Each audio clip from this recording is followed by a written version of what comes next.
Please close your eyes. I want you to imagine for a minute that you are a 13-year-old girl in a village in India. Your father is a farmer, and he has $2,000 in debt and often talks about killing himself. Your mother is ill, and you have 5 younger siblings, and it's your job to look after those siblings. So you have never gone to school. At age 13, when your first marriage offer comes along, your family decides it's better to feed one less mouth, and they marry you off at 13. By the time you're 16, you have 2 children, and you are doing domestic work to support yourself and your family. And then your husband decides, you know what, you can earn a lot more money in the city, so you're going to the city to go do domestic work, and the kids are coming with you. So he introduces you to his friend who's going to take you to Mumbai, and then you come to Mumbai, and you realize that you have been sold to a brothel, and you have your 2 kids with you. For the next 5 years, you have to sleep with 5 to 10 men every single day, and your children sleep under the bed even while you are serving customers. Please open your eyes.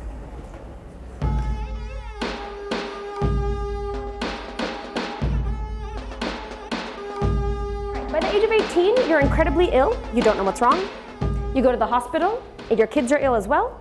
You find out that you have HIV. You get your kids tested, and you find out that one of them is also HIV positive.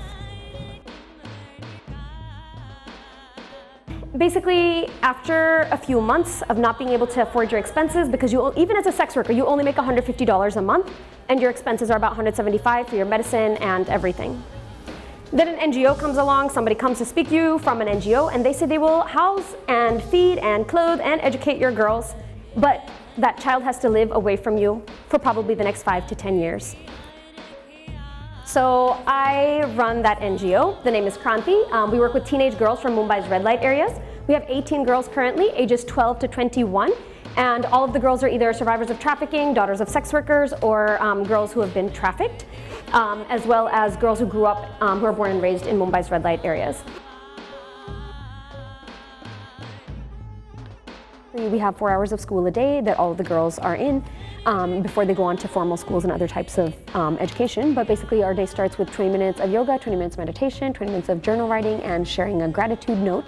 After that we have 20 minutes of puzzles and creative thinking and news and geography. And then every day has a different theme. So we have Music Mondays, TED Talk Tuesdays, Worldly Wednesdays, Thinking Thursdays, and Field Trip Fridays.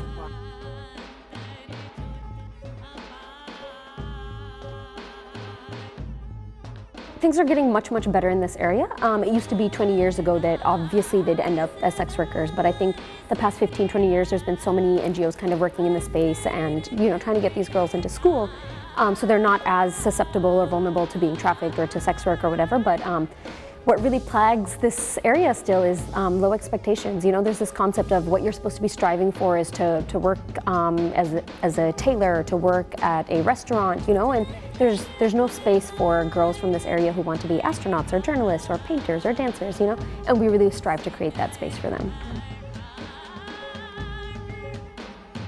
It's like a home. We cook, we eat, we sweep, we do everything there, and it's a big family, but also we live on other people's money, but also Robin works hard for us and to raise all these funds. And so there is no leaving Kranti, although Robin really wants me to leave. But it's been 4 years. But I left Kranti, I became the first alumni but when I went to Bard. So I left then, but I keep coming back, and now I'm in a gap year to figure out what I want to do.